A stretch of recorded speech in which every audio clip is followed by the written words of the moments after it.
Le Real Madrid explose Las Palmas grâce à un Mbappé XXL.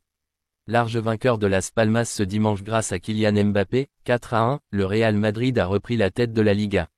Les merengues distancent l'Atlético à 2 unités, et le Barça, à 7.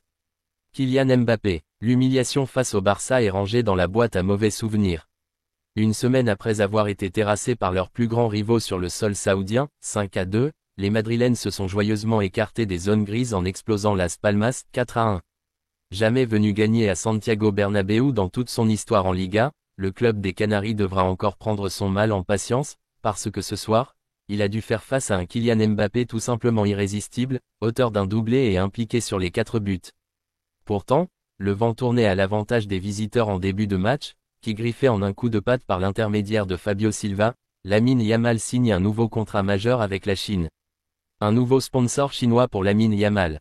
Tandis qu'il va bientôt entrer en phase de négociation, une fois sa majorité atteinte, avec son club le FC Barcelone pour prolonger son contrat, Lamine Yamal profite de ce début d'année 2025 pour boucler d'autres partenariats de sponsoring et financiers.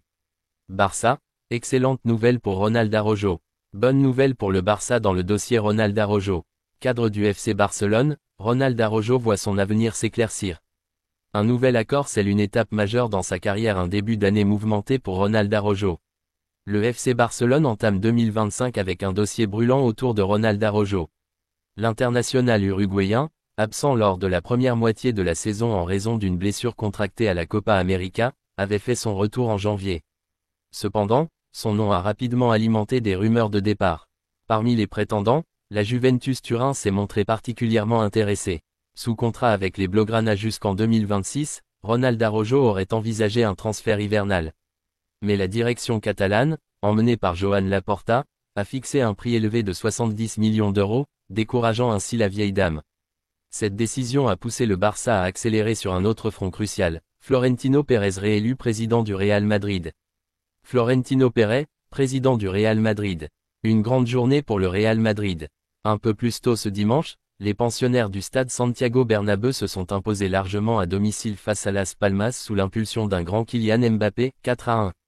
Outre ce succès, les élections pour la présidence du club jusqu'en 2029 ont donné leur verdict ce dimanche.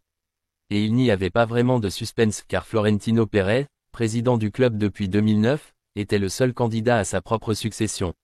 Sans surprise donc, c'est l'homme d'affaires de 77 ans a été réélu jusqu'en 2029, qu'ayant présenté une seule candidature proclamée par ce conseil électoral et en vertu de l'article 40, section E, point 2 des actuels statuts sociaux du club, Monsieur Florentino Pérez Rodriguez et le conseil d'administration du Real Madrid sont proclamés président du Real Madrid.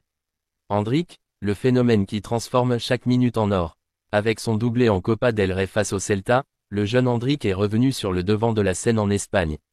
C'est sa première saison au Real Madrid, et comme souvent avec les jeunes arrivants, Ancelotti dose énormément son temps de jeu, considérant que c'est une année d'adaptation et que dans la hiérarchie de l'effectif, le Brésilien est en bas de l'échelle.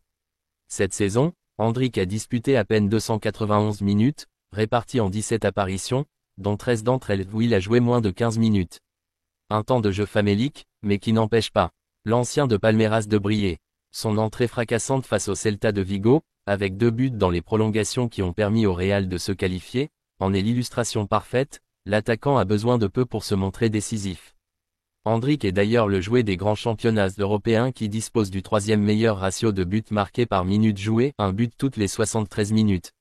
Seul Keketop, du Werder de Brême, un but toutes les 67 minutes, et Patrick Schick de Leverkusen, un but toutes les 62 minutes, ont une meilleure moyenne que lui sur le continent, selon les données d'Opta.